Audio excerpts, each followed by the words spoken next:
What is up, everybody? Welcome back to another episode of Too Pop to Handle. I'm your host, Andrew Nucatola, your pop culture best friend. And as always, I hope you guys are having a fabulous week.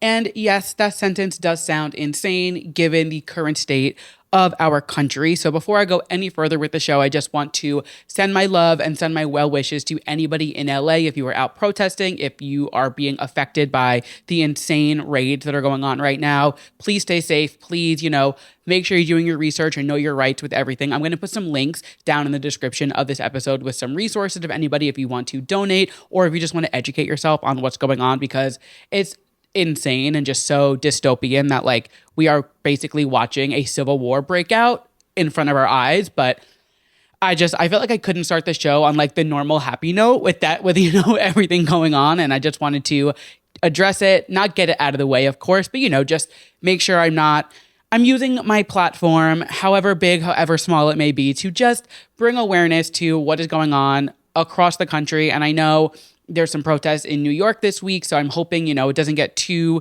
insane. And there's, of course, raids going on all over the country, but eyes really are on LA right now with just everything happening. So sending lots of love over to the West Coast with all of that chaos going on, and just my heart breaks for what is happening in our country right now. But as I always say on the show, I want this to be an escape for people, especially back in November when the election was happening and there was so much happening. I kept saying I want this to kind of be an oasis for people to tune in for an hour and a half. You guys know I like to yap. So just to give people a little escape. So that's what we're going to do. But again, it felt incorrect coming on here and acting like nothing was happening when quite literally there's so much happening. So again, hello, welcome. I hope you guys are all doing well. We have a lot to chat about this week. There's been a lot going on in my life, a lot going on in pop culture, so much music last week. So let's get into what I've been up to, because the next sentence that I'm about to say is actually so mind-blowing to me. And if you would have told me at the top of the year that I would have gone into Electric Lady Studios and listened to Addison Rae's debut album with Addison in the room 3 days before it came out, I would not have believed you. But alas, that is exactly how I spent my Wednesday night last week. And it was just as magical as you would imagine. I mentioned that I was going to the listening party last week when I recorded, but at that time I didn't know the location. I wasn't sure where it was going to be. And it was hosted by Sony Records. So I figured it would be at a Sony studio or at their office, something like that. And I was sitting at my desk. It was my first day in the office for this new job. And I'm sitting at my desk and I get the location email and I had to sit there and act so chill and as if I didn't just get an email saying that I will be going to Electric Lady Studios that night. And if you don't know Electric Lady and the lore behind it, it's the studio that Taylor Swift is always seen leaving. And last summer, I think it was, or the summer before, when there was all those paparazzi and people outside that recording studio, that's Electric Lady. Melodrama was recorded there. Short and Sweet was recorded there. Tortured Poets Department, Motomami. There's so many iconic albums that have been created in that building. And I never in my life thought that I would ever cross, into Electric Lady and go inside. I have no business being inside that studio. I'm not a music producer. I don't make music. I don't work on anybody's team to be, inside that studio. So the fact that I got to go there and it was such a cool event. It was such a fun night. We literally just danced around the studio all night long with Addison. It was probably 30 of us in the room listening to the new album, which we are going to get into in just a little bit. A few more things before we get there, but it was truly such an insane experience, and truly that's top 5 bucket list things for me, going to Electric Lady and just feeling the energy in there. And truly, everybody always says in their interviews, they go to Electric Lady to record because there's some magic or, there's some, it feels whatever in there. And, there's always that idea of an artist having this crazy experience and whatever. It had a vibe to it. It had this magical feeling to it, and the walls were all colorful, and it had all the records that have been recorded there all over the walls, and the floor in the studio was just a bunch of carpets kind of stacked on top of each other to get that cool comfy vibe. Exactly what you would imagine going into Electric Lady feels like. That is how it felt, and it was such an incredible experience. And on top of that, we kicked off Pride Month incredibly strong this weekend. We went to a party called Main Pop Girl, actually hosted by the host of Pop Pantheon. And I didn't realize the host of that show was also hosting this party. And I also didn't realize that that host also hosts Gorgeous Gorgeous, which is another party that I always see pop up, usually in New York and LA. I've never been, but every time I see them, I always want to go. And for some reason, I can never make it. So that was a fun, like, little coincidental thing. And it was such a fun night. The music was perfection. It was quite literally what you would imagine a Two Pop to Handle playlist to be. Addison, Lorde, Beyonce, Britney, all the big main pop girls, hence the name of the show. It was so much fun. And now I'm like, anytime there's one of these parties in New York, I have to go. It was a blast in a glass and a perfect way to kick off Pride Month. And then on Sunday, I recorded a very special bonus episode of the podcast, which is live now. And I broke down Miley Cyrus's newest album, Something Beautiful, with my friends Molly and Becky, who host the Talk Miley to Me podcast. It was so much fun. I'm getting really good responses from it so far. So if you haven't checked that out yet, that is live on YouTube and wherever podcasts are available. It was so much fun to just like go through and dive in track by track. I haven't brought somebody on for one of those episodes in a little while. The last one I brought somebody on for, I think, was Tortured Poets. And then I did Short and Sweet and Mayhem by myself just because I wanted to do it and I couldn't find somebody to do it with. So it was nice to bring somebody on and, bringing on other podcasters is fun because they get it. I love having my friends on, and like Delaney and Gatti were fabulous on those shows. Like you would have thought they were podcasters, how well spoken they were. But when you bring another podcaster on, like they understand, all the bits and pieces behind it besides just like turning a microphone and talking. So it was just nice to be able to talk to them about podcasting things and, all of that jazz and the magic behind the camera. And with that, I'm actually going to record an episode with them next week for their podcast. So it should be out next Thursday. I'll post it on my socials and I'll talk to you guys before that as well. So I'll remind you guys next week as well. But that was so much fun. If you would like a little deep dive into Something Beautiful, head over to my YouTube, head over to our podcast account, and you can find that there. And that's what I've been up to. But there's been a lot going on in the pop culture world. So let's dive in and let's get this show on the road, kicking things off as we always do with our Drew releases, our new music releases from last week and what's coming up this week. We had a lot of releases this week, lots of singles, lots of albums. So we have a lot to dive into. We're going to kick it off with our singles first. We had Sabrina Carpenter releasing Man Child. And now last week I was saying that like this feels like Sabrina Carpenter is stepping in and releasing the song of the summer. And I'm going to go back on my word and say she is not, in fact, releasing the song of the summer. And that is not shade. That is not me saying I don't like the song, because I do like the song. However, it's just not giving song of the summer energy for me. I don't know what it is. And I don't think it's just not like picking up the way that Espresso did or Please, Please, Please. It definitely, it's good. It's getting traction. But like, I think had we not just heard a very similar song with 15 Minutes, with Busy Woman, even like has like touches of Good Luck Babe, which was such a major moment last year. I just don't think this song is going to come in and like pack the punch that Espresso did last year or Please, Please, Please. And again, not a drag. I like the song. I think it's great. I think it's cute. I think it's really funny. I love the part that's going viral where it's like stupid, or is it slow? Like it's funny. It's Sabrina, it's comedy, and it's great. Again, I am just taking my word back about the song of the summer allegations because I don't know if we have the song of the summer yet. I have my song of the summer, I believe, but we'll get to that in just a few minutes. But that is Sabrina. Very happy that she is giving us some new music, and we'll talk about her Primavera Sound set in just a little bit as well. We also had a new single from Mariah Carey. She released Type Dangerous, which this was her first original song for a new album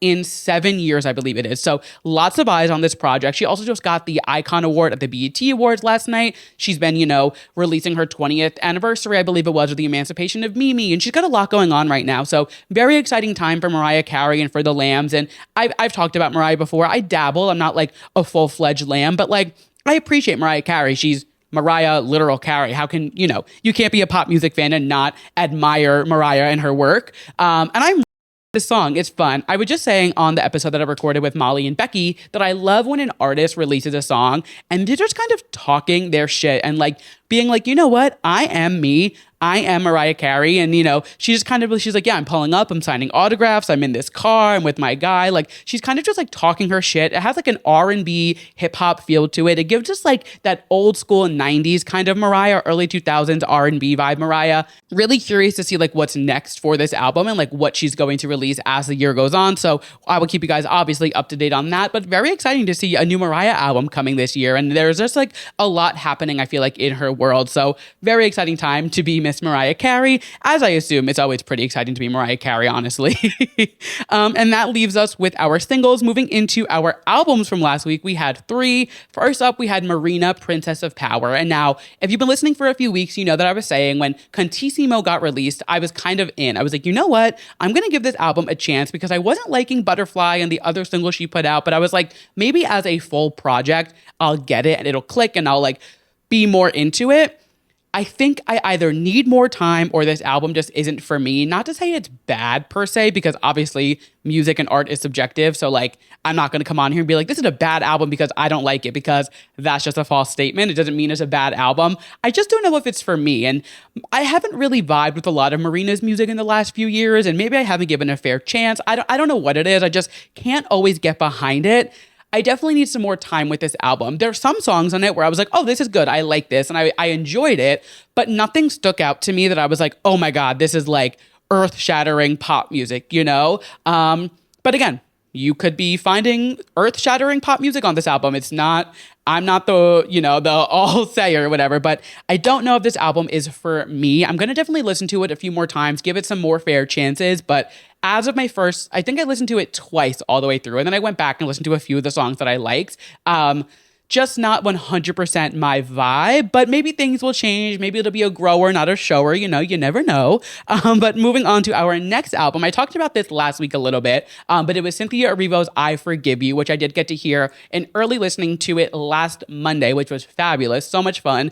And this is just a beautiful album. It just has so much heart and love in this. There's so much of her, she puts so much of her heart on her sleeve, I feel like, for this album. And we're really learning a lot about her and her relationship and kind of where she's been personally for the last few years, because a lot of people don't know Cynthia outside of Wicked, and it's kind of, Wicked was a lot of people's, like the general public's first introduction to Cynthia Erivo. Of course, Broadway people like me, or just people who are into musical theater and music and, keep up with who's who in Hollywood, they know who Cynthia Erivo was before, of course, because she debuted on Broadway now 10 years ago. So there's obviously, people knew who Cynthia Erivo was, but the big introduction has been Wicked. So for this album to come out in between these two films, and it kind of really gives a deeper look into who Cynthia is behind Elphaba and this character. People kind of just lay surface level a lot of the times with these people who come up and just like the trendy thing. So they don't really look beyond the role that she's playing and then kind of like keep going. So I think this album came out at a perfect time for her. I mean, between the Wicked trailer that just came out that we'll talk about, the Tonys she just hosted, like there's just so much going on for Cynthia. And I love to see her having this moment. From this album, I think my top 3 would be Push and Pull, Grace, and Brick by Brick. The whole album really is beautiful. And I really love the way that she takes us through a journey. She kind of has 4 different acts throughout it. And the interludes are so beautiful. And just like her vocals are so unbelievably unmatched, and this album shows her artistry so well, and I'm really, really loving it. It's just a beautiful body of work, and I think it is one of those albums where like listening to it as a whole is the best way to go about it, because it really takes you on a journey of like heartbreak and then kind of like falling into love, and when you're kind of like hooking up with somebody and the sexy part of the beginning stages of a relationship, and then falling in love, and then she kind of reflects back on her life and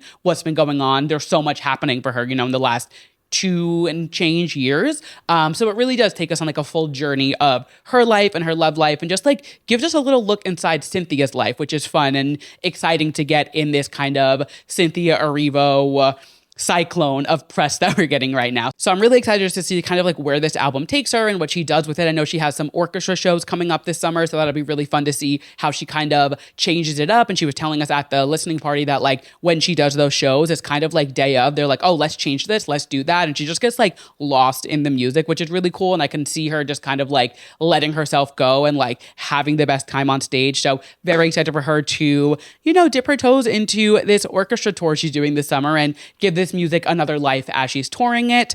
And then the final album that we got last week was Addison Rae, which was one of my most anticipated albums of the year. And let me tell you, it did not disappoint. But I will say, just like Marina, I can understand why this album isn't for everybody. I didn't really vibe with Marina's album. I could get why somebody doesn't vibe with Addison's album. It's not music for everybody. However, it is music for me.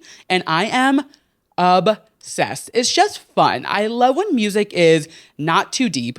We don't have to think about it too much. I love thinking about music and diving into it. That's basically what I do on this podcast. And literally I do entire episodes dedicated to diving into an album and, decoding the lyrics. But I do love an album where I can just like put it on, listen to it, and I don't have to think too much. And it's just fun music. I can dance to it. I can understand what we're singing about. And it is just such a vibe. And I knew I was going to like it just based off the 4 or 5 singles that she had put out from the album previously, Diet Pepsi, Headphones On, Fame is a Gun. Like there's been so many, Aquamarine, like so many great tracks that we have gotten leading up to this album. And I liked all of them. So I figured I would love this album, but I am loving this album. My top 3, New York is number 1. Absolutely. When she played it at the listening party, I turned to my friend Steph and I was like, oh, it's over. Like this is my song of the summer, which is what I was talking about a few seconds ago. Like this song is going to be on repeat nonstop. I'm going to run New York into the ground. I'm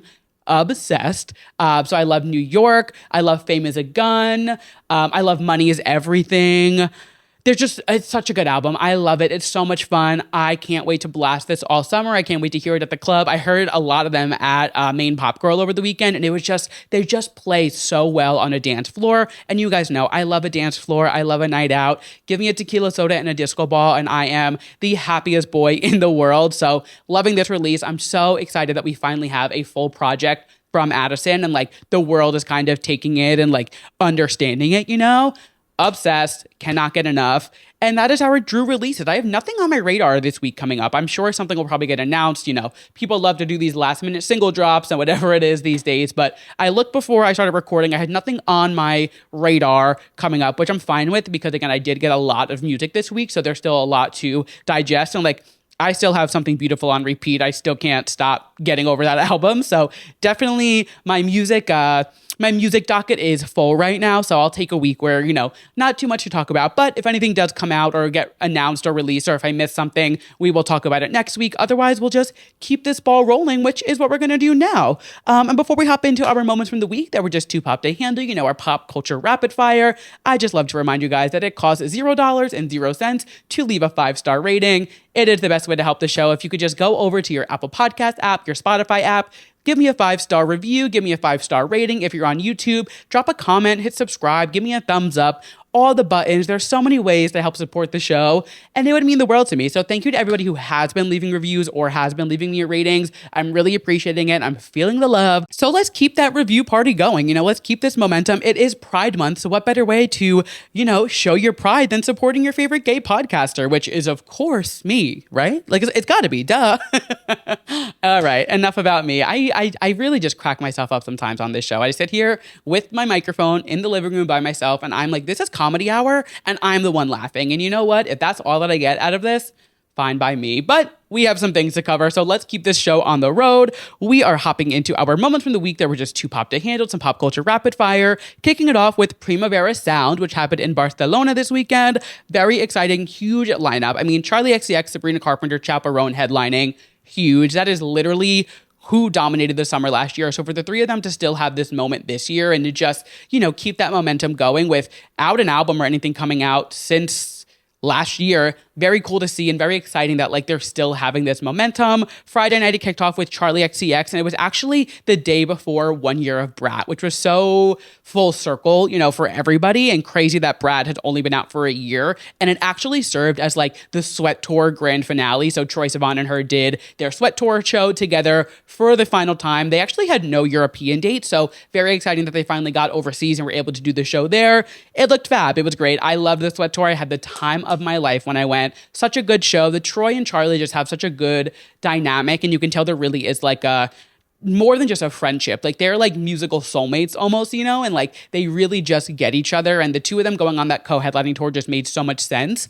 And I love that they brought it back. They were able to do it. It was also on Troye's birthday, which felt, very exciting for him to turn 30 while he's doing Primavera Sound. So very exciting there. The big moment from Charli's set, though, was, of course, Chappell Roan being the Apple dance. I saw a lot of people online saying, nope, that's Apple Roan this weekend, which I thought was really funny. And just fun to see the girls, coming out, supporting each other. Very fun. The crowd went crazy when Chappell popped up on that screen, as they should, but more about Chappell in just a moment. Sabrina Carpenter was our Saturday night headliner, and it was very reminiscent of the Short and Sweet tour, but she definitely tweaked it a little bit, which I appreciate. It had like a TV studio vibe to it, which kind of was reminiscent of the Short and Sweet interlude. She does like I forget what it was called exactly, but like the Sabrina news moment, and this was like pretty much bringing a TV set to life, which makes me wonder if the stage that she's going to have later this year for the second leg of the Short and Sweet tour is going to follow that same pattern or same idea. It was still very similar, like it was the same kind of concepts, but just they kind of reworked it, which was also cool to see.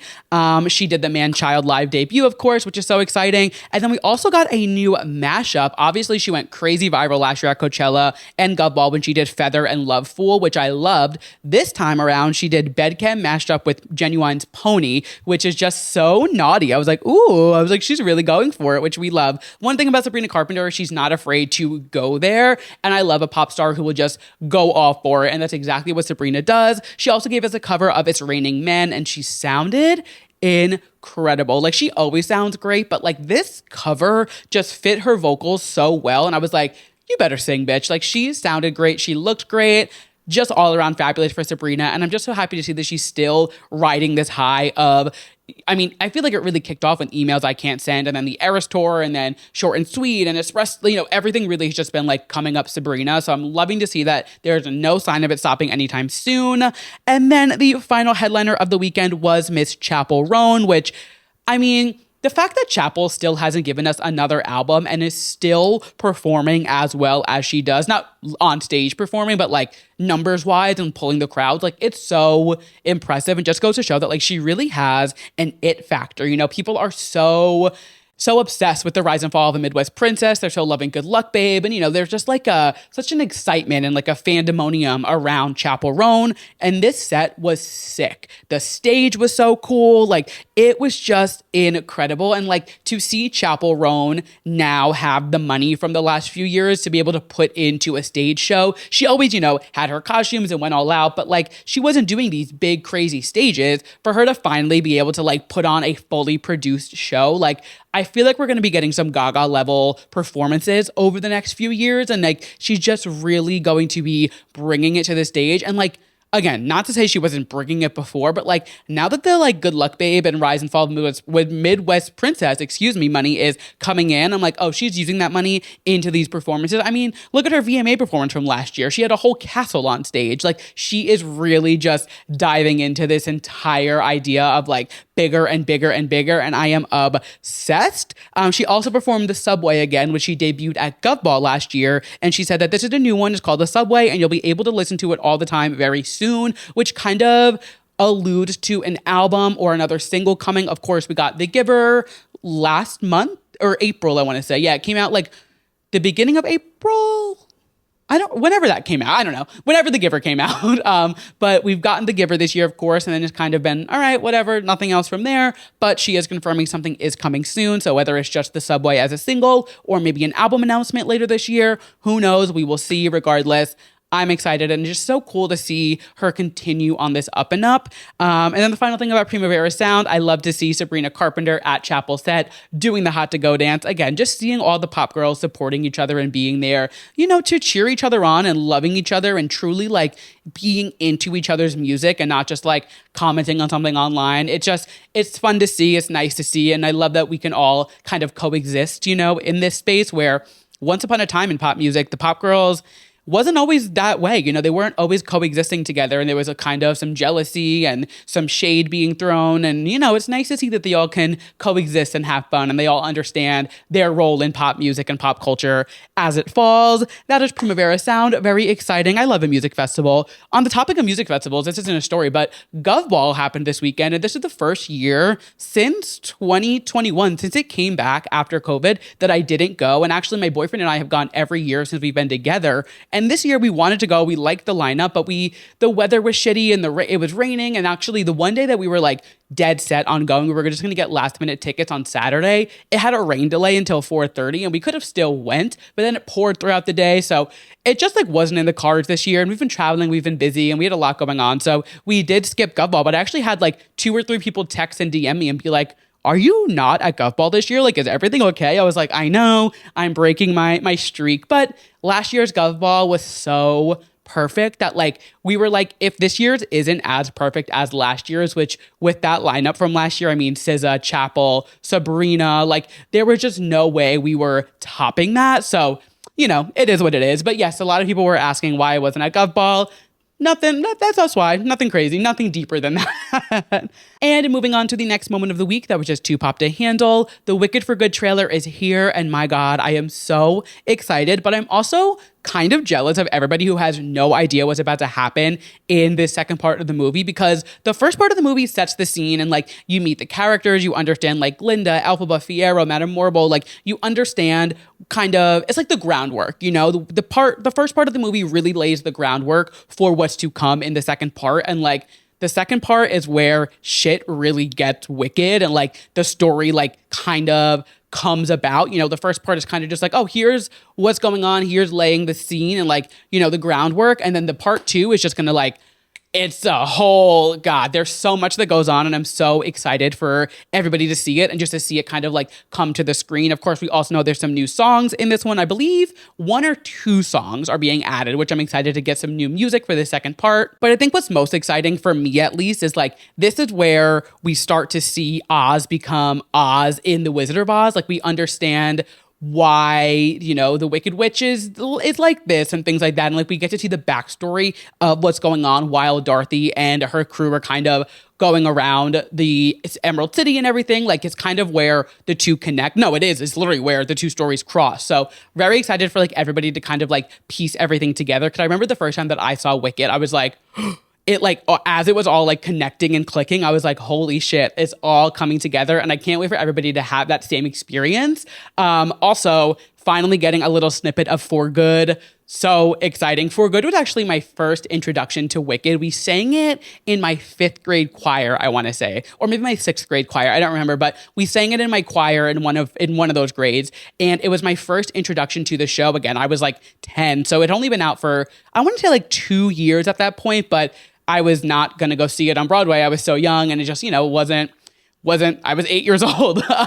And I remember getting like the sheet music and bringing it home and being like, Mom, what is this? Like, it's supposed to be something with the Wizard of Oz. And she like explained it to me and it was kind of just sparked a whole new level of the Oz fandom or Oz world, I guess, for me. So For Good always has this little special place in my heart for that reason. I also quoted it in I was the man of honor at one of my best friend Brianna's weddings. And I used a For Good quote in there. So it just has a special place in my heart and a lot of my friends' hearts. So very excited to get a little snippet of For Good. And I just can't wait just for like all the music in Act 2. I'm so excited for to just hear Cynthia and Ariana and everybody on it. And I mean, Jonathan Bailey is going to destroy me in Act 2, and I'm so excited. And then the final thing about Wicked is they're actually doing some reshoots, allegedly. So I guess the movie's pretty much done, but there are some scenes that they wanted to fine-tune or tweak. So they're somehow in Cynthia, Ariana, and everybody's busy schedule, they went and did reshoots for it. Again, this is just what I'm reading online. I don't know if this was confirmed or not, but I was like, I wonder what they're going back to reshoot. And I know Ariana shared a picture on her story a few weeks ago of Glinda's wand and like a pair of shoes that she was wearing. So it was something with one of the scenes that we saw in the trailer, but I'm not sure exactly what it was. So just interesting to see like the behind the scenes of this movie and like that it still is coming out in November, but they're like finishing it up and still reshooting it. So cool to see that. Very excited that we finally have this trailer. We've kind of all been like edging, waiting for it. And the fact that it's finally here, I am so ready for Wicked for Good press. I cannot wait to see what they do because it's going to be hard to top that first movie press and all the premieres and the looks and everything. It was such a moment, but I'm so ready for round 2. Put me in the ring. I'm ready to go for Wicked for Good. And on the topic of being overseas, like they were in Wicked and the Wonderful Land of Oz, Lorde had a listening party or like a listening event in London this weekend. Not too much to chat about it, but it was really cool. She was like in a parking garage and was like sitting on the hood of a car playing some of the songs for the fans. And then they were like dancing to Ribs in the middle of this parking garage. It was really cool. Allegedly, she played 5 to 6 songs and she debuted Clear Blue, which she previously told us, I believe it was an NME article, I think it was, that this was about like the rush of taking a pregnancy test. I guess she had a pregnancy scare and she was taking a test and it was kind of all about the emotions and the feelings while you're waiting for the test to come back, which also makes sense why it's called Clear Blue, because that is the name of a pregnancy test brand, which Jacqueline, if you're listening, my love, she clocked that. We were literally on the way to Beyonce together, and she was like, wait, Clear Blue on the track list, that is literally a pregnancy test, and now this is coming out. I'm like, oh wow, she was on the nose. But one of the fans that was there, they said that the song sounds like a chopped, electric sounding, layered, vocal only performance, and it felt like an interlude, but a good one. And they said that it sounded a lot like Imogen Heap, which I'm excited to hear. And again, Lorde is so sound forward on this album. If you remember, I was saying in her Rolling Stone interview, she was saying how in her last few albums, she did the writing first and then the music came. This time she wanted the sound to be more intentional. So I'm really looking forward to this album and seeing how she kind of lets the sounds quite literally speak for themselves, while the lyrics are not taking a backseat, but kind of, the production and the sounds and the things that we're hearing are what's kind of moving the album along. So I'm excited to see what's in store for that. And it was just like a cool event. They were all like dancing to Ribs in this parking garage. It was like mood lighting and stuff. Very cool, very exciting. This album comes out in just a few weeks, so I'm very ready for that to be in our possession so we can listen to it. I would definitely do an album breakdown for that. Cannot wait. Moving on to the next moment of the week that was just too pop to handle. Taylor Swift and Travis Kelce have been out on the town. They were spotted getting dinner last week in Florida, and then they were at a wedding over the weekend in Knoxville, Tennessee. And it was cute. They looked adorable. I loved Taylor's dress, and like her hair was it was like braided and kind of like curly and messy. She looked so normal, I loved Travis's outfit. I thought he looked really, really handsome, really cute. I loved his fit. They were like dancing in the chairs together, which was sweet during the first dance. And it's fun to see them being normal people, like it's fun to see them like not being Taylor Swift and Travis Kelce, like just being guests at a wedding and like having fun and doing normal couple things. This was actually the wife of this cousin is the same one who posted the photo of them at the Christmas bar back in 2023. If you remember, we talked about that on the show when it happened. That feels so long ago, but yeah, it was under 2 years ago. But she posted that photo and they were out at that, oh my God, what is the name of that bar? Slipping my mind, but they were at that Christmas bar. This is now her wedding. So they were there again. This girl, they must hang out with these cousins a decent enough, or like Travis is close with them because they did that together. They're at their wedding and like they were very wedding forward. Like they were taking photos with the guests. They were like having fun. You would think like Taylor Swift and Travis Kelce go to a wedding and like they show up, they show face and they leave. But it seemed like they were there for most of the night. They were taking photos with looked like anybody who asked. And of course, then the controversy online comes up. It's like they're stealing the thunder from the bride and the groom, which like if you're inviting Taylor Swift and Travis Kelce to your wedding, you know what you're getting into and what you're welcoming into your wedding. So I don't think we have to worry about them stealing the thunder from this bride and groom on their wedding day. I'm sure they were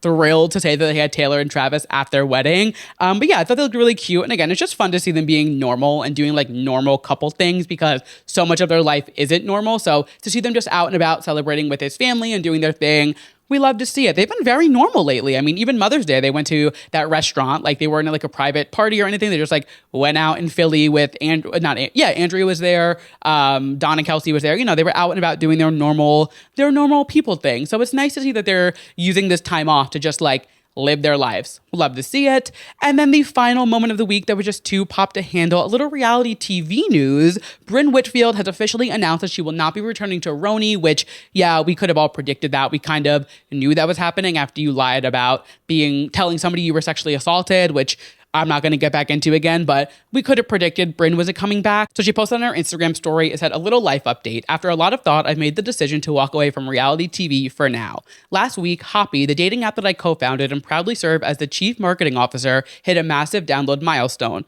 I can't even put into words how surreal it feels. All I want to do is pour every ounce of energy into building Hoppy into the #1 dating app in the world. The Real Housewives of New York City will always be one of the most fun, chaotic, and magical chapters of my life. It was the honor of a lifetime to help reboot such an iconic franchise. From day one, I've believed RHONY is a fan show, and we're just temporary custodians of something that truly belongs to the viewers. I hope it made you laugh a lot, cry a little, and more than anything, I hope there's a TV in heaven so that Mimi, who lived for her shows, could watch me and be proud. To every person who gave me a chance, cheered me on, and afforded me love and grace, thank you. I'm endlessly grateful. The good news is I'm just getting started. I've never felt more than me on my Spotify podcast, please see below, and prepare to laugh, cry, and possibly poop when you read my book coming out later this year. To date, I've only shared a fraction of who I am, what I've been through, and what I've learned. Is the most vulnerable thing I've ever written. Splitting my time between my London and New York City offices, building Hoppy alongside the most successful entrepreneurs, developers, and marketers, creating the app where dating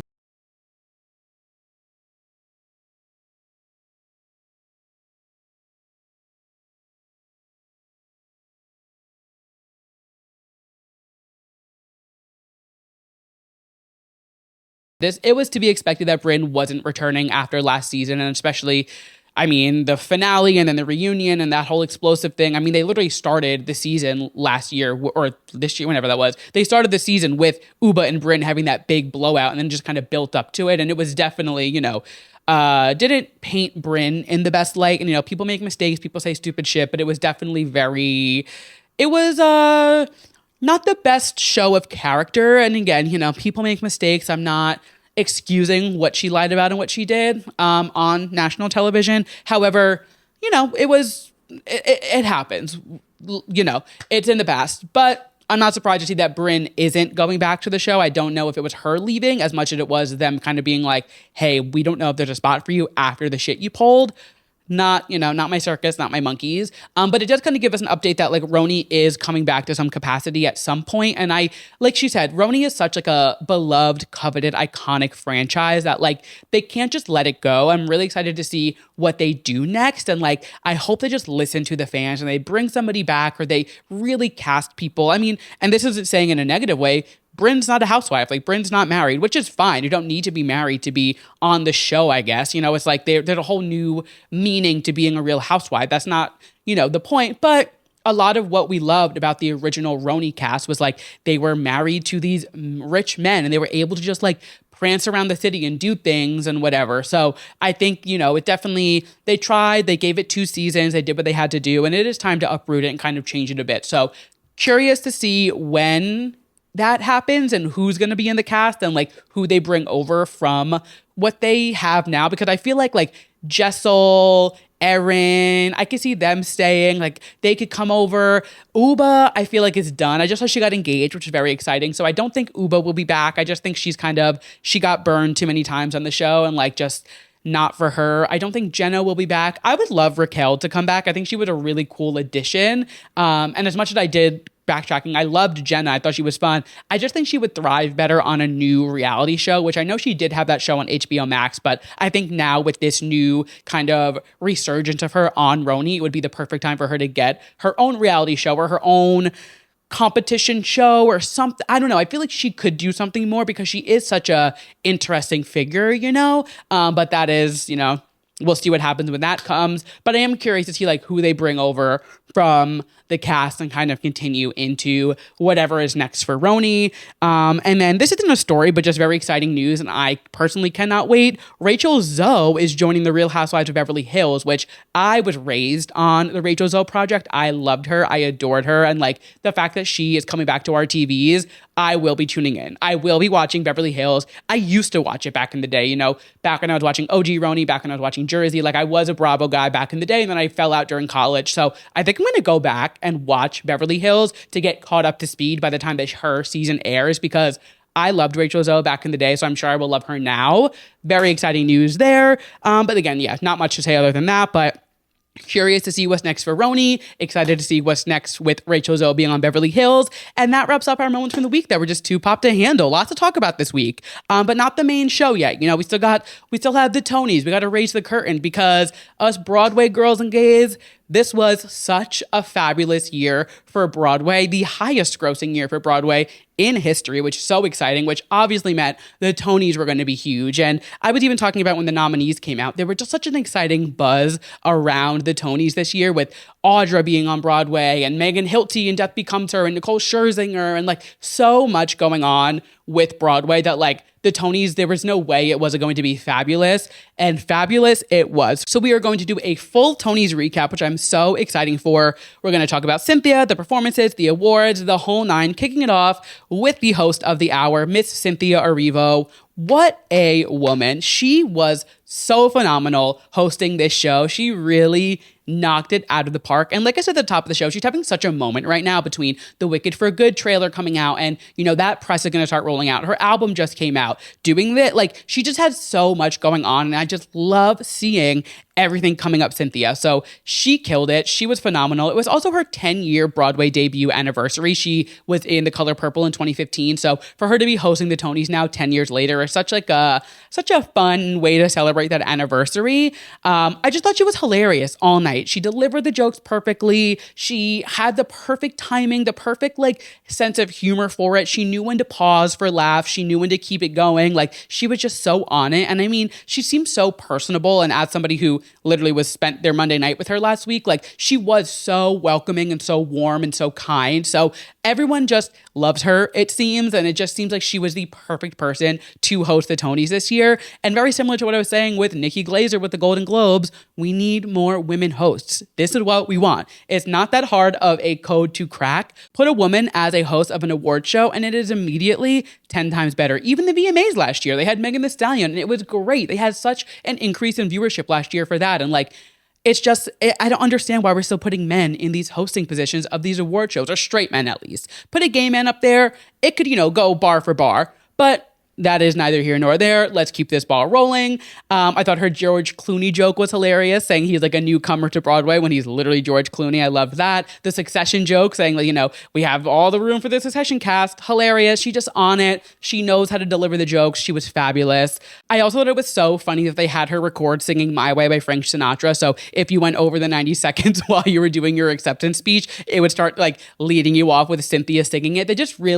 They went there for it. It was so good. She was such a perfect fit for this. The opening number of the Tonys is always such a moment. I mean, you think Rosie O'Donnell with all the Broadway divas. We have Hugh Jackman doing the One Night Only, Neil Patrick Harris. Like the Tony opener is always it's the opening of the show, it's your first impression. And she knocked it out of the park. I love the way she was like walking through the hallway, very a la Sunset Boulevard Act 2. And they had the Andrew Lloyd Webber cut out there just like they do in Sunset Boulevard. And they had the plant for maybe Happy Ending and so many little Broadway Easter eggs, just like they do in Sunset Boulevard. It was perfectly done. I loved it. Then the little moment with Oprah, like the holding space, holding her finger, just so well thought out and just so perfect. I absolutely loved it. And no shocker, Cynthia sounded unbelievable. And the way that they like incorporated all the Broadway shows into the songs and like just like seeing the audience reactions to it. Like it's always so funny when like literally Cole Escola, you are nominated for Best Actor in a play and you're still shocked that you're mentioned in the opening number. And like so many of the people in the crowd who got mentioned during the opening number who are literally there as nominees were like so excited that they got added to the opening number, which is really cute. Also, Adam Lambert stole the show when she handed him the mic. Like when he went in and gave us that little riff that he did, that was phenomenal. And I heard nothing but good things about his performance in Cabaret. So no surprise that like Adam Lambert is a phenomenal performer, but I was just like, you had 3 seconds and you took every single one of those seconds and like made yourself be known in that room. It was fabulous. And then of course, on the topic of Cynthia Erivo performances, we had the In Memoriam with Sarah Bareilles, which is so beautifully done. And it's always such a sad part of any award show, of course, because we're honoring the people who have lost in the last year. But this year specifically with Gavin Creel passing, it was just with him and Sarah being so close and him being such a light in Broadway. So just, it was going to be devastating regardless, but having Cynthia and Sarah up there to honor him, and of course everybody else. Maggie Smith, James Earl Jones, Quincy Jones. This was a really a devastating year, for just culture in general, the people that we lost. But seeing Sarah and Cynthia, or Sarah kind of breaking down at the end, and then Cynthia, holding her and consoling her and making sure she was okay. And their voices just sounded beautiful together, and they were just such beautiful talent. So it was a great pairing for that, and really a great way to pay tribute and honor, these people that we have lost in the last year. And it was just a beautiful moment. And the closing was so funny. She was like, this night was so gay. She had her whole moment. Cynthia knocked it out of the park this year. Truly, like I have nothing to say other than the fact that she killed it this year, but more about Cynthia in just a little bit. Let's get into these performances because we had some big names on that stage this year, kicking it off with Death Becomes Her, which I haven't seen yet, but I've just heard nothing but phenomenal things. And it's just like campy and fun and everything you love about Broadway. I love that they had Michelle Williams announce the performance, just like making sure everyone was like, don't forget, we have the icon that is Miss Michelle Williams of Destiny's Child fame in this show with us. She might not be performing or nominated tonight, but she is in this show and we are not going to let you forget it. I love that she was part of the performance in some capacity, of just the night in some capacity. And then Megan Hilty. What else is there to say? Megan Hilty is such a star. Like, she is truly a once in a lifetime talent, and she killed it on this performance. I did see people online saying that they had her singing in like double time, which again, I haven't seen the show, so I don't know exactly what the number is on stage, but for her to sing it in double time, it was a very fast song, but I thought it was like part of the bit. But I was shocked to see that they had her singing it so fast, but I guess they got to save time for the rest of the show. There was a lot to get through. She was phenomenal. The dancers were fantastic. I loved that they were in the pride flag. She came out in the trans flag. Like, it was just such a moment. And like, now more than ever, we just need that kind of representation. And I mean, yes, the Tonys is like the gayest night of the year, but happy to see that, you know, they had their little gay flag coming out on stage and doing their moment for the performance. It was wonderful. I loved it. Definitely, that's like top of my list of shows I need to see. It's like, I had a ticket to see it. It got canceled. I didn't get to go. It's like, I'll get there eventually. I'm dying to see it, especially with this cast. I mean, Jennifer Samard, Michelle Williams, Megan Hilty. It's such a show-stopping cast. I need to go see that, like, tomorrow. Moving on, next we had Buena Vista Social Club. The dancing for this number was phenomenal. They did end up winning the Tony for best choreography, so it makes sense, but I was blown away by the choreography on that stage, and there was just so much life and energy in the performance. They really were like bringing the show to life just in that one number, which is what the Tony performance is meant to do. They knocked it out of the park. It was so much fun. Glenn Close announcing Nicole Scherzinger for this performance was just so major and so iconic. This year was actually the 30th anniversary of Glenn Close winning the Tony for the same role that Nicole is playing on Broadway and that she's announcing it. So it was just like such a full circle moment. And this production of Sunset Boulevard is just so beautifully done and just unbelievable. And that's exactly what Nicole's performance was. Like, there was so much heart, so much emotion. It was fantastic. She sounded great. She had the emotion on her face. And there's a lot of controversy online about her because I know she commented on Russell Brand's post when they said, like, make Jesus first again on that hat. And she commented on it, not meaning for it to be political. And she released that statement saying, that's not what I meant. You know, I vote for love and whatever. So she never really came out and said, like, I didn't vote for Trump, but she didn't just like let it fly under the radar. I don't know necessarily her political standing, so I kind of take that out of it when it comes to like an award show, and I can applaud a fantastic performance when, you know, it is due. But I'm like 99% sure she did not vote for Trump, which I also don't think she would be so involved in Broadway with so many of these people if she did lean that way. I would hope at least, but again, who knows? I'm gonna keep the ball rolling. She did a fantastic performance.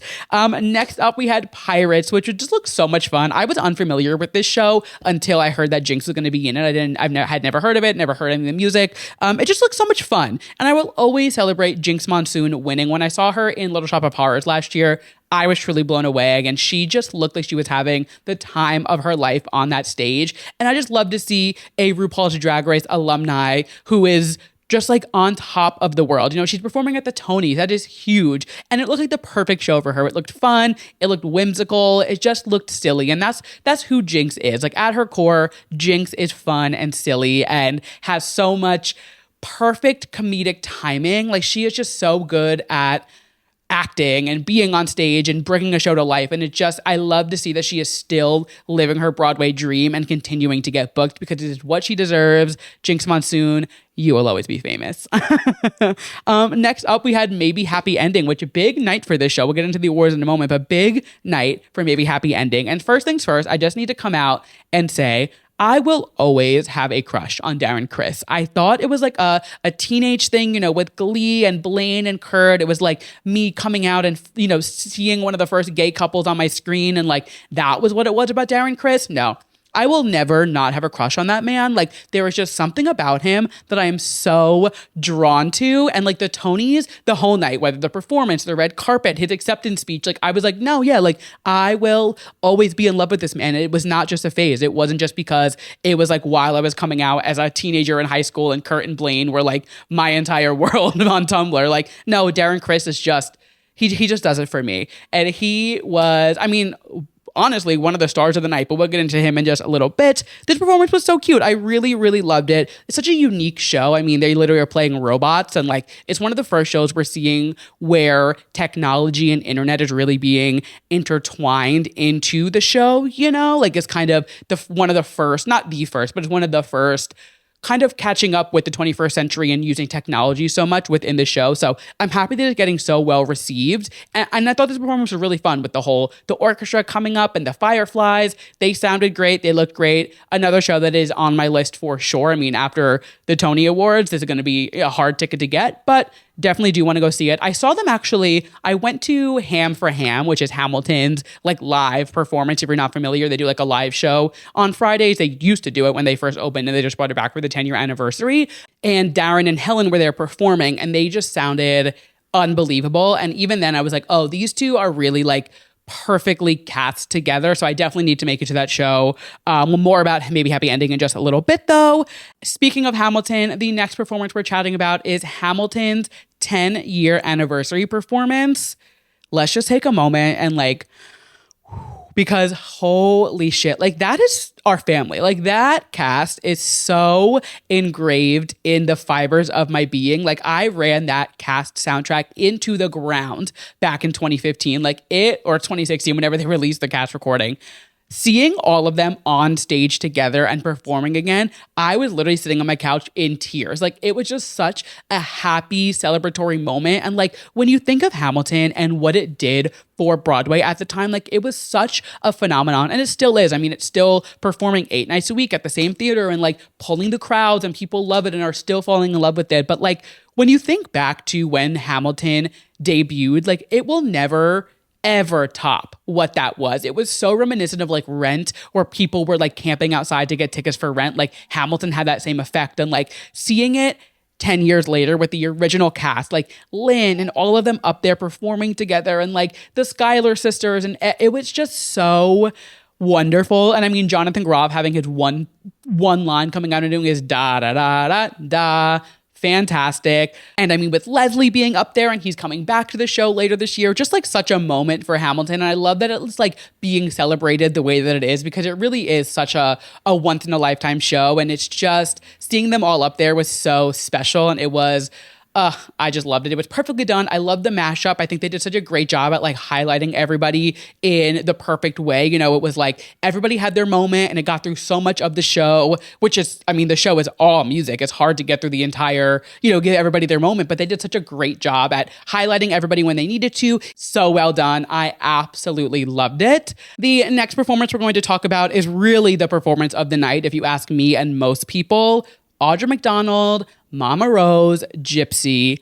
Holy shit. Like, what is there to say? What else is there to say other than wow? Like, that performance is going to go down in history. The vocals, the emotion, everything that she was conveying on that stage is what Broadway is all about. And like, I mean, there's a reason she holds the record for the most Tony nominees in history and has the most Tony wins of any actress ever. Like, she is truly such a once in a generation talent, and seeing her play such a coveted and beloved role like Mama Rose and Gypsy coming back to Broadway was such a big deal, regardless of who was starring in it. But the fact that it was Gypsy coming back and then Audra starring in it, and then Audra doing this performance, like it was unbelievable, truly. Like I was sitting on my couch with my jaw on the floor because I could not believe what I was watching in front of my eyes. And I knew it was going to be great. I haven't seen Gypsy yet, which that I would say, actually, let me fix my statement from earlier.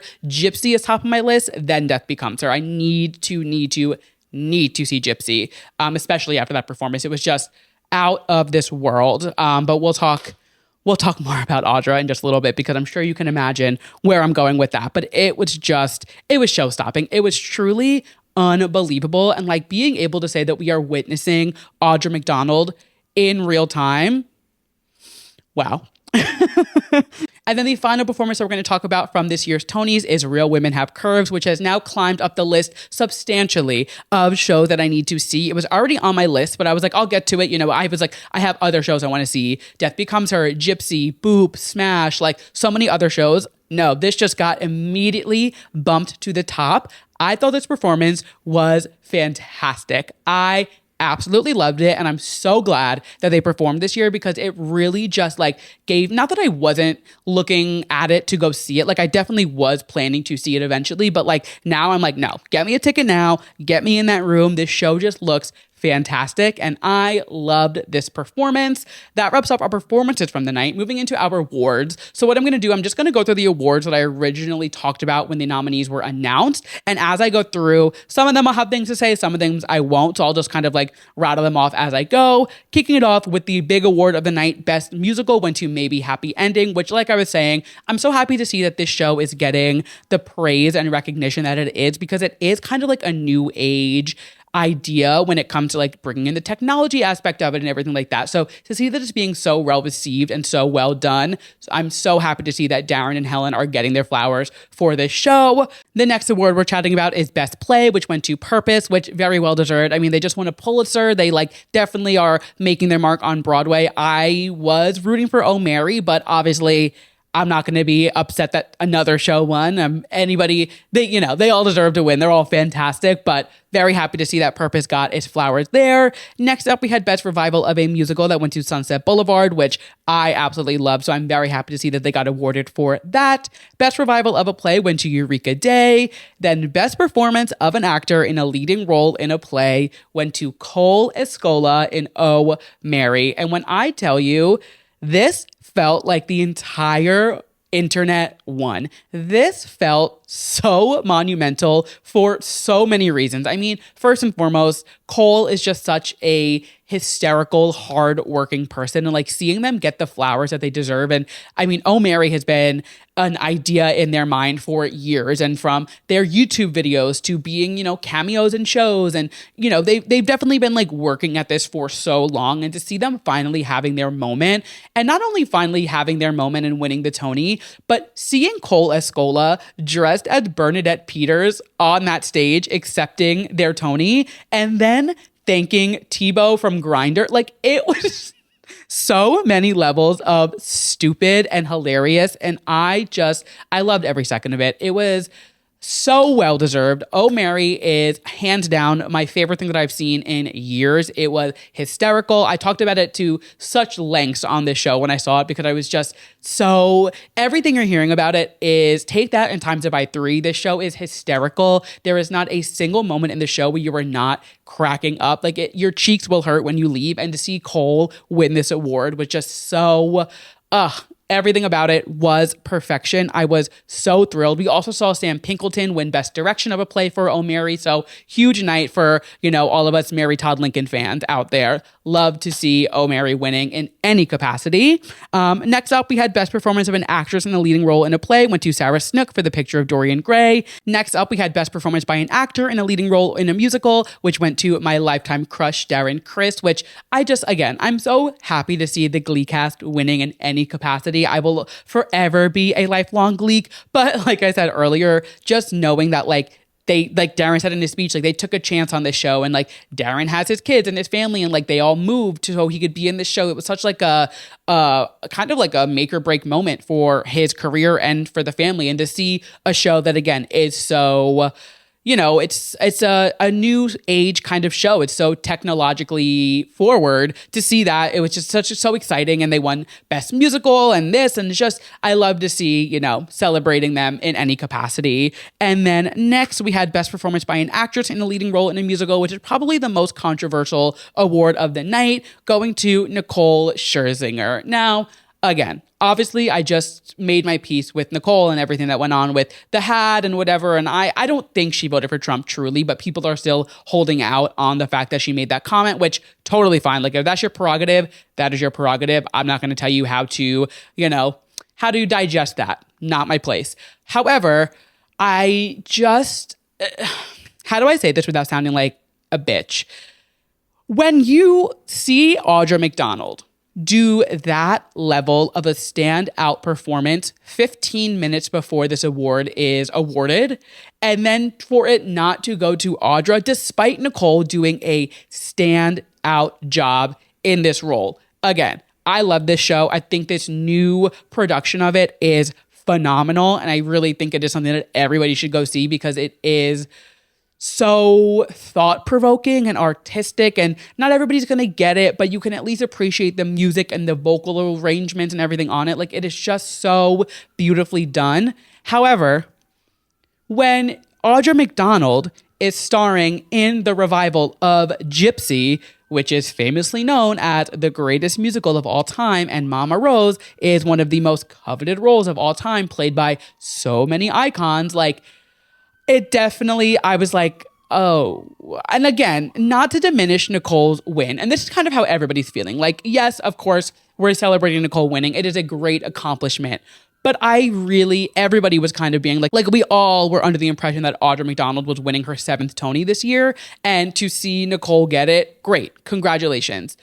But it definitely, like, it's just like after watching that performance, and like, it was just so good. And again, I'm not shitting on Nicole, but it just, especially with everything going on, like the last few weeks, I was just talking about the whole Patti LuPone thing last week. And like, you know, with just Broadway's been in such like a interesting place the last few weeks. And this year specifically, I mean, there's been such like a uptick and excitement in Broadway. I mean, like I said, it was the highest grossing year for Broadway ever. So of course the Tonys are going to have like crazy eyes on it. And I believe there was like a 38% increase in viewers this year, which is incredible. But it definitely, I was like, damn, I really thought we were going to see, if not Audra, I thought Megan Hilty was going to take it. I thought they were going to give Sunset Boulevard Best Revival, and like that was their award there. Kind of like the Grammys this year, where like everybody got a piece. You know, where the last year we've gotten so much top tier media. I mean, look at this award season. It was anybody's game. Very similar to the Tonys this year. Like, there were so many great revivals, great new shows, great new musicals, new plays, just so much talent that like I kind of thought they were going to divvy it up more. But like seeing Sunset Boulevard get Best Revival and then Nicole getting Best Lead Actress, I was like, oh shit, okay, I guess not everybody has a piece of the cake when it comes to the Tonys. But I mean, that's showbiz, baby. What am I going to do about it? She already got the award, so it is what it is. And then just the final award that we're going to chat about really quick. I didn't mention this award when I talked about the nominees to begin with, but I had to give him its flowers for flowers are due. Paul Tazewell won the Tony for Best Costume Design for Death Becomes Her, which he just won the Oscar for Best Costume in Wicked. So just a big year for him. And I mean, Hamilton turning 10 this year, and he did the costumes for Hamilton, winning the Tony for Death Becomes Her, winning the Oscar for Wicked, Wicked for Good coming out, Cynthia hosting the Tonys. Like, it was just like a full circle moment. You know, it was just a really special moment, I feel like, for him. So I love to see him winning, and I love to see that he had his moment for this show, because the costumes on Death Becomes Her are sick. Like, the costumes are beautiful. So very well deserved. He is so talented, and I love that he is having this incredible year. So good for you, Paul Tazewell. Keep it up. Overall, I thought this year was a fantastic year for the Tonys. Just such a fabulous year for theater and Broadway. And I mean, like I said, the highest grossing year, the 38% increase in watchers for the Tonys this year. Like, it's definitely there, and Broadway is so back. I said that's when the nominees came out, but like when Broadway had to go dark during COVID, like, it was so sad because Broadway suffered for a long time. And there was a time where shows weren't lasting more than 2-3 months on Broadway because people weren't going to the theater. They weren't buying tickets. They were afraid to be seated so close to each other, or like the shows just like weren't lasting. So to see these shows getting extended and getting awarded, and there are so many people nominated for these awards and big names and big shows, and just so exciting for a theater kid like me. And I thought to just wrap it up really quick, I would give my moments from the show that were too pop to handle, you know, in typical too pop to handle fashion. First things first, Cynthia Erivo's joke about Jonathan Groff making everybody wet when he is known to be a spitter, hilarious, and being up in the balcony and being like, this is the best seat to watch him from, hilarious. Oprah throwing shade at Patti LuPone, incredible. I was like, oh my God, Oprah went there. We love to see it. On the topic of Oprah, Cynthia giving Oprah that bag under her seat and then going in and there being the car in it. Her being like, I waited my whole life to give Oprah a car. So fun. Again, Cynthia and the writers for this show, they just nailed it. Cynthia's delivery, the jokes that they wrote, like, it was just so perfectly done. Her timing, her delivery, it was perfect. I absolutely loved it. Also, Jennifer Simard won the show even without winning a Tony. She was hilarious, holding up the "that was rude" thing, everything. Oh wait, also the camera panning to Jennifer instead of Nicole when Nicole won Best Actress. I was like, what the hell? Like, I don't think that's ever happened in Tony history. I was shocked by that. But her holding up the little sign that said "that was rude" when that's like the biggest viral moment from Broadway right now. So funny. She was hilarious the entire night. I was truly cracking up. And then I think my favorite moment from the entire night just has to be everything Cole Escola did the entire night. The way that they ran up to the stage when they got announced that they won the Tony. All of the red carpet interviews were just so devious and like so stupidly brilliant. Being dressed as Bernadette Peters and leaving the chest hair out and the wig, everything was perfect. Bernadette Peters actually responded to Cole being dressed as her. And so I thought they looked absolutely lovely. But when I wore it, I wore my chest hairs in a different pattern. But more importantly, congratulations to Cole on the Tony. That is how you respond to somebody paying homage to you. Like, it was just so perfectly done. And everything that Cole is getting this year with the success of Oh Mary. And I mean, even before this year, like when it was off Broadway, it was getting rave reviews. And just seeing Cole Escola having the moment that they are after knowing that they are just a kid who was posting videos on the internet and just, you know, worked and worked and worked and is now truly, I mean, you just won a Tony. Like, that is major. Just obsessed. Cole Escola for president. I just think we would have such a better world with Cole Escola calling the shots, even if it didn't even make sense, even if it was just kind of nonsense as every single thing that they said, it wouldn't be that much further than what Donald Trump is doing these days because he is just spewing nonsense. So I think we need to do a little switch and get Cole Escola in there. I mean, obviously they have enough experience with the White House playing Mary Todd Lincoln on Broadway. They've got the chops to do it as much as Donald Trump does. So that is our Tony's recap. Really just a fabulous year for theater and Broadway, and I love to see it. This was so much fun and such a fun year for the Tonys. And moving into our second to last segment of the show, we have our TV recap, and we are recapping RuPaul's Drag Race All-Stars 10 Bracket 2. If you missed last week, I was saying I'm going to just recap the entire second bracket as one because I was behind on episodes. I needed to catch up. Don't think I'm going to do this for bracket 3 because this already feels like a lot to do in a TV recap. And I feel like I'm going to skip over things that I don't want to skip over. So I'm going to do it this week, but now for the next 3 weeks and so on, we're going to go back to one episode per week to recap because this is a lot already. So let's get into it. So bracket 2, we have Mistress Isabel Brooks, Georges, Nicole Page Brooks, Carrie Colby, Lydia B. Collins, and Tina Burner. Let me just say, Mistress was in this game to play, and I am obsessed. Everybody wants to be online and be like, we need Drag Race back. We need real competition back in Drag Race. No more RuPaul's Best Friends race. And then we have Mistress playing this game like the devious little whatever that she is, and everyone wants to rip her apart for it. No, absolutely not. Real Drag Race is back, and Mistress is the reason for it. I was obsessed with her this entire bracket. So for week 1, we had the 8 ball. Week 1, we had the 8 ball, which they were given a bag or an 8 ball full of 8 different. So for week 1, we had the 8 ball. They were given a giant magic 8 ball with non-conventional clothing items in it and had to make a garment out of it. First up, we had Georges, which I like this look a lot. The face and the hair is always fabulous. The outfit was cute. It was nothing to like go crazy about. She had like that, there was the long thing in the middle with kind of like the scarf thing around her arms, like the little like the wrap around her. She looked great. I mean, when doesn't Georges look great? But it wasn't anything like to go home about. Honestly, I'm going to just tell you now, every look from this runway, I was like, I'm not floored over this, but like you were given a shower curtain, so I understand. Next up, we had Carrie Colby. I like this look from afar. Once we got too close, I was like, ooh, maybe don't love it, but like from afar, the way it moved on the runway, and I mean, her hair looked really cool. Like she's just stunning. Like she's gonna look gorgeous in anything. She could be wrapped in a tarp and she'll look great. So I did like this as a concept. It could have been cleaned up a little bit, but I mean, you're given, I don't even know how many hours to make a garment out of 8 non-conventional items. She did a good job for, given the circumstances. Next up, we had Lydia. I just love that Lydia has such a signature look when she goes on the runway. This looked like a Lydia Butthole Collins piece. Like it looked, you could tell Lydia made this. I wasn't sure what to expect when she came back so soon. I mean, she was literally just on the last season and now she's already back. She brought it for this All-Star season. Like it was so incredible watching her. And she's just so good at like taking not traditionally cute things. So she's good at like taking something ugly and making it into something that makes sense. If that, I don't know. I love this. I love the zebra. I love the pink. It was just a lot of fun. I really like this look.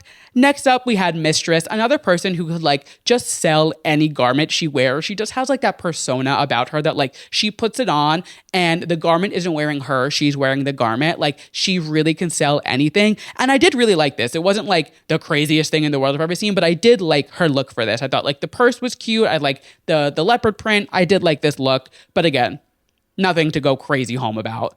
Next, we had Nicole Paige Brooks. Wasn't terrible. It was a fun concept. It could have been cleaner, but again, you're given an 8-ball full of random shit. You make with it what you can do. It was fun. I liked the stars coming off of it. It was definitely not too clean. Like, it could have been a little more tidy. But for what it's worth, I thought she did a good job. And then finally, we had Tina. And I mean, from a construction standpoint, making a jacket, lining it, putting in a zipper, the fur, everything in that sense, the pants, everything was so well constructed.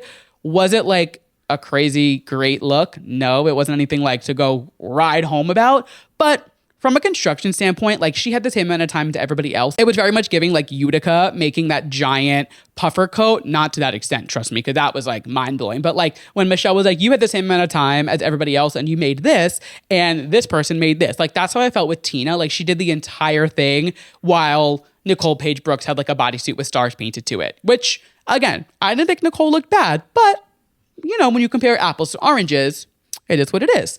The top two this week were Lydia and Tina, which I definitely agree with. Like I said, this runway didn't like floor me. I wasn't like gagging over anything, but I do think the two of them, from like a creativity and clean look put together, I do think the two of them definitely win for this week. They lip sync to Love Sensation by Loletta Holloway, and the winner is Lydia B. Collins, which very exciting for Lydia to win her first episode back after just being on the season.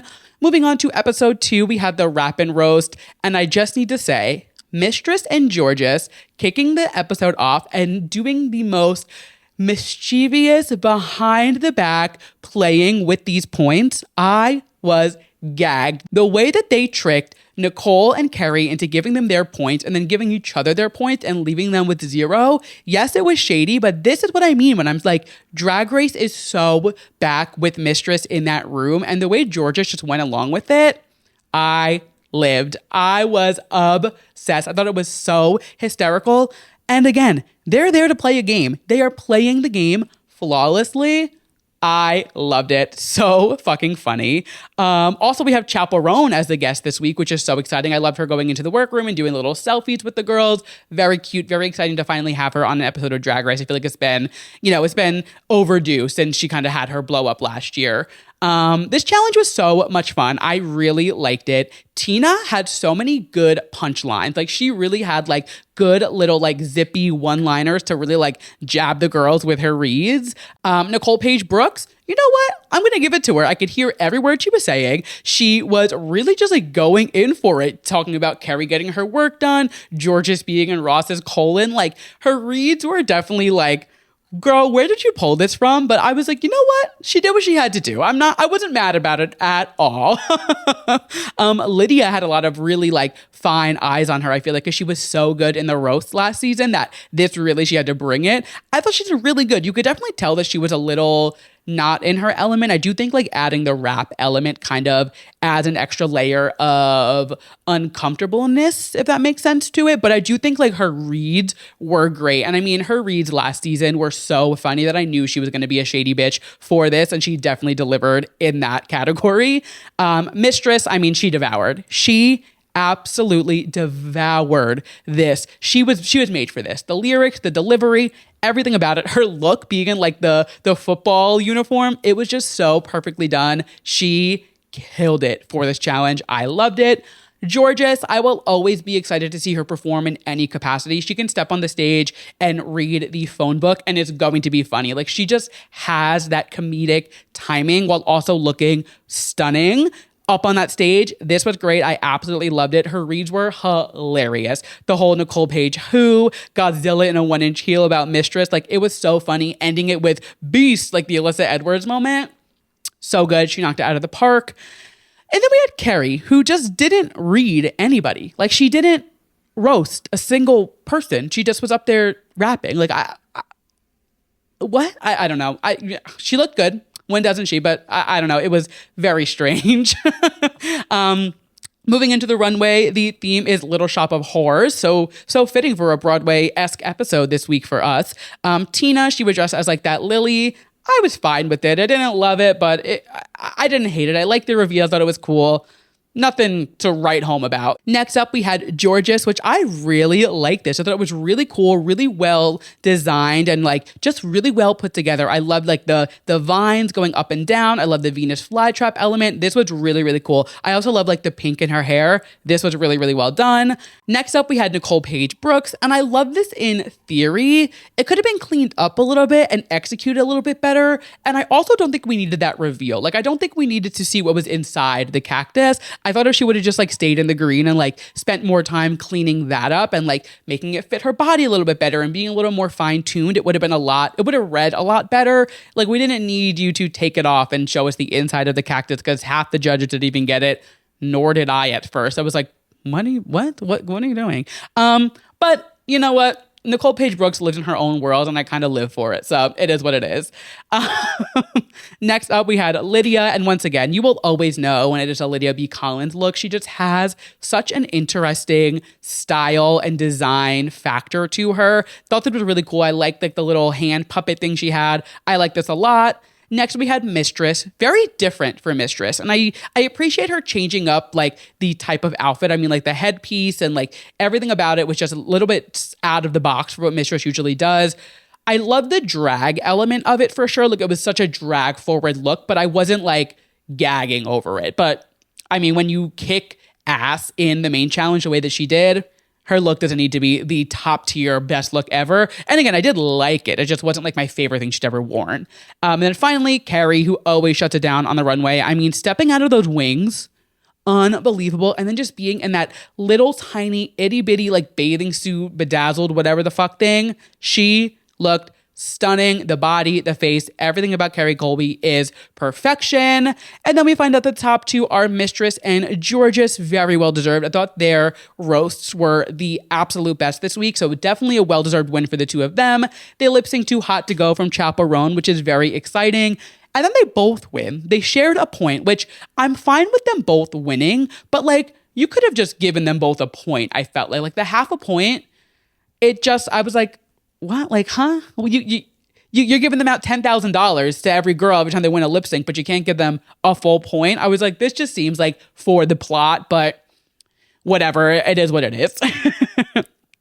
Moving into the third and final episode of this bracket, we had Star Booty, the Rebooty, which, I mean, just so fun to say. And RuPaul takes any opportunity to perform on this stage. And you know what? I live for it every single time. It was so fun. And I thought this was a cute challenge. It was very similar to the first bracket, though, where they had two verses. Like, they had to do two songs and record two things. Like, I thought it was very repetitive in that sense. But you know what? Like, I still liked it, so it was fine. I can't really complain when I'm actually still enjoying it. But just something I noticed.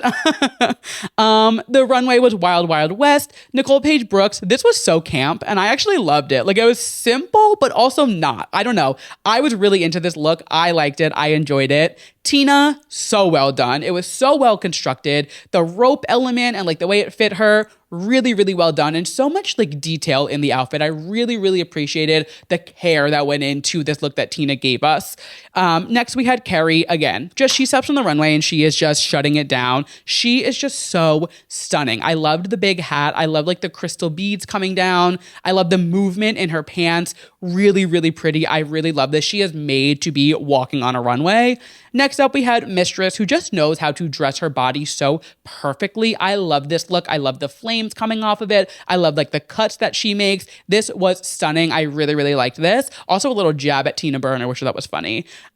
Lydia, this was so Lydia B. Collins coded. Like, this is exactly what I mean when I say like Lydia has a signature style because everything she wears is so different, but so Lydia at the same time. This was so much fun. I absolutely loved it. She killed this competition. I am so proud of the work that she did in such a quick turnaround from going from her regular season to an All-Stars. I was truly so impressed. And even if she doesn't win or make it to the final 3, 4, whatever it is, she should be so proud of the game that she played on this season. She was phenomenal. I loved the cow print things coming off of her legs, the weird hat coming down, swinging the rope and then going around her neck. Like, it was just so fun. She had so much fun with this runway, you could tell. And I Loved it. Next up, we had Gorgeous, and I loved that she went a different route. She went saloon girl, so traditional Gorgeous, so beautiful, so gorgeous. This was really, really fun, and a fun way to just like not do a cowgirl or cow, like do the traditional Wild Wild West kind of vibe. I loved this. We find out that the top two for the week are Lydia and Gorgeous, which I absolutely agree with. And now both of them have 2 wins for this bracket, which is really, very admirable to see. The lip sync song, Texas Hold'em by Beyonce. So, my gay ass was gagged. Beyonce has been giving them so many songs lately, and new songs. I mean, this is a Cowboy Carter song. We had Renaissance songs. Beyonce is giving them a lot of music. And I'm like, it'll never happen, but when is Beyonce going to be a guest judge? It's never going to happen. I know it will never happen. Getting Mama Tina was as close as we'll probably ever get. But the fact that Beyonce is giving them such new songs, I can't even imagine what they're paying for these songs. But you know what? I'll take it. Lydia ends up winning, which I do think was deserved. And we come to find out that the final points after all the points are given away is Gorgeous in the lead with 7.5 points, Lydia with 7 points, Mistress with 4.5, Kerry Colby with 4 points, Tina Burner with 3 points, and Nicole Page Brooks with 1 point. So I guess the half a point did come into play because it was between Mistress and Kerry. And if she didn't have that 0.5, well, no, she would have had the 5 points. So it doesn't matter. But regardless, our 3 queens moving on to the next round are Gorgeous, Lydia, and Mistress. 100% agree. This is the top 3 that I would want from this round as well. I think they just did such a standout job on this bracket, and I'm so excited to see them go into the next round. Now that we've had 2 rounds with this format and whatever, I love this format. I really like this Tournament of All-Stars idea. I will say I'm curious what's going to happen once all 3 brackets are done and all 9 girls come together. Is it going to go regular All-Stars? I kind of hope it goes back to the regular format so we get best of both. We get a little bit of new and what we're used to. But I'm really into this format. I like that we get to see so much from the girls screen time wise, because it's not 12 girls competing for the camera. It's everybody gets a fair shot because there's only 6 of them. Though there is only 3 episodes, they still have so much screen time that they're able to get. Really, really liking this format. Really excited for this next bracket of girls and then to see where we go with the 9 after that. Very excited. Again, I will be on top of it and we will be going back to weekly recaps after this because that felt like so much to go through. My brain was running through runway looks trying to do this. But that is All Stars 10 bracket number 2. We are on to the 3rd and final bracket this week. And of course, we will recap it next week and every week after that until the finale. And that brings us to our final segment of the show, our yes and our mess of the week. My yes being something I am loving and my mess being something I am not loving. And we always start things on a high note here at Too Pop to Handle. And my yes this week is no other than Miss Doechii, the Swamp Princess herself, accepting her BET Award for Best Female Hip Hop Artist last night, and using her speech to call out Donald Trump and the current state of these ICE raids in LA and the protests, and how can we allow our government to be allowing this to happen, and how the fuck is this happening? I just think the fact that she is so new in the mainstream game and she is using her platform to speak up about this. I mean, winning a BET award is a huge accomplishment, and she used her however many seconds up there to give this speech and recognize that hey, outside of these doors, people are being shot with rubber bullets and tear gas for protesting, and what the fuck is going on? I just think it was so admirable and such a huge thing for her to do, and I just am so thankful that we have artists like Doechii who aren't afraid to speak up against this administration and will, use their platform for good when they have an opportunity to. So I absolutely love that, and it is just, again, I know I talked about it at the top of the show, but I'm just so heartbroken over what's going on in LA. And again, I'll put all those resources down below so you can find out, how you can donate, how you can help, and what's going on. But seeing Doechii take that opportunity and such a quick turnaround. I mean, these protests just started happening a few days ago. And for her to already be no, I'm not even going to take the beat. I am going to go up there, give them this speech, and make sure that I call them out and be Donald Trump, what the fuck is going on?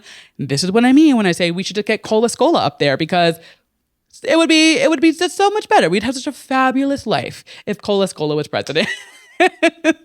No, actually, no more celebrities as president after this, please. Let's just get government officials into office. I cannot have another star like Donald Trump in the office because Let's not get into it. Anyway, moving over and shifting gears into my mess. I mean, my mess of the week could just be Donald Trump every week, but I'm not going to do that. My mess of the week is, if you did not see the stupidity online surrounding Miley Cyrus's Tribeca Film Festival Something Beautiful premiere, consider yourself lucky. So on Friday night, Miley did a premiere of the visual element of her new album, Something Beautiful, and it was a Tribeca Film Festival premiere. Huge moment for Miley. This is a huge thing. This is also what Taylor did for the All Too Well 10-minute film. Like, a huge thing for any artist to do. Tribeca is a huge film festival. So, very massive moment for Miley and her career. So, the people, not everybody, but people buy tickets to this event that is hosted by the Tribeca Film Festival. Film, keyword. It's in the title. They go to the show, and not only are they complaining online after that they spent $800 on a ticket and didn't get a concert because they didn't research what the event was before they went and dropped $800 on this event. During the actual show, they were screaming during the conversation with Miley, saying, "Are you going to perform? Are you going to even sing? We spent $800 to be here for a concert." Literally screaming at this woman while she is sitting on stage answering questions about this visual film that they just got to watch. And like, it's one thing to not know, like to not understand like what you bought a ticket to. Sure, that's on you. But to scream out like that at a human being, we have lost the plot. Like, you cannot just treat these people like they're your best friend. And you can't treat anybody like that, actually, not even your best friend. Like, just the way that they were like screaming at her during this thing, and she was on stage trying to answer questions about this premiere film that she just did. Like, it was just so distasteful and disrespectful to her, to the interviewers, to the Tribeca Film Festival. Like, it was so disheartening to watch. And Miley handled it very gracefully. She ended up singing a piece of The Climb and like trying to shut them up. But like, it's not Miley's fault that you didn't read what you were spending $800 on. Like, who drops that much money? Who drops any amount of money for an event not knowing exactly what it is? I don't care if it said Miley Cyrus live in New York. Look it up. I saw one girl, she's like, "I'm such a big Miley fan and I bought a ticket to finally see her perform live. And we just got to watch her music videos on a screen for an hour and a half." If you are such a big Miley fan, you would know that she was doing the Tribeca Film Festival. That is a film festival debuting the visual film that she made for her new album. It's not that hard. You know, a little bit of research goes a long way, but we all know that media training and media literacy is dead, so shouldn't be that shocked. But that being said, that is my mess. And speaking of Miley Cyrus and Something Beautiful, don't forget that my episode with Talk Miley to Me podcast is now live, where we break down every single track of Something Beautiful. You can find it over on my YouTube or on my podcast page. Anywhere, just search Too Pop to Handle Something Beautiful, and I'm sure it will come up.